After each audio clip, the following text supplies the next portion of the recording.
And now, for your listening pleasure. And it's Lost Moments Day, and I don't know about any of you, but I do know this about me. When I have deep grief, I have raw emotions everywhere. They surround me. I'm Carolyn Sanek, life coach, author, high-value woman. This is my podcast, Thrive, where today I hope I will give you a lesson in thriving. I want to talk about grief as a rebellion. Grief is supposed to be tidy. It's a moment of silence, a well-timed sigh, a few quiet tears that dry before anyone gets too uncomfortable. It's supposed to be manageable, something you process in steps like a checklist: denial, anger, bargaining, depression, acceptance. As if grief were a staircase. Something we climb until we reach the top, and then what? We're free? We're healed? No, that's not how it works. Because love is wild. I talked about that yesterday, and so is grief. Grief is love that won't be silenced. The world likes endings. It likes closure, resolution, neat little bows tied around messy emotions.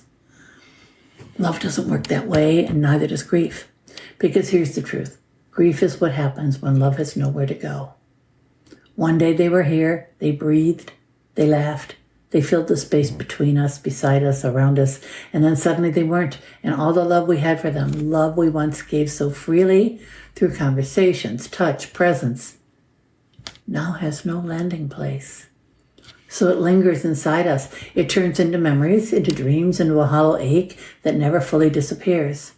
It becomes the tears we don't expect, the smiles that feel like both joy and heartbreak, and the sudden urge to say their name just to hear it out loud.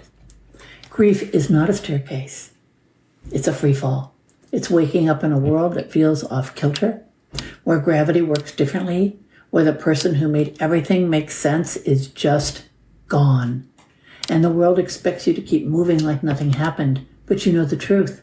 Everything happened, and nothing is the same, because real grief is a rebellion. And grief refuses to be tamed. It's disruptive, it breaks conversations, it shatters our composure and slips into the spaces we thought were safe. It shows up in the smell of their sweater and an old voicemail we can't bring ourselves to delete. In the way their favorite song suddenly feels like a gut punch. The world tells us to move on, to keep going, to honor their memory by living well. But here's the thing, grief is honoring them. Grief is proof that they were here, that they mattered, that love isn't something we can pack away in a box and store neatly on a shelf.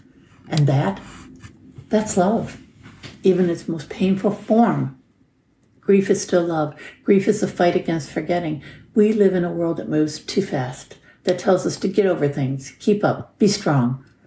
But grief is a protest against forgetting. It says, no, they mattered.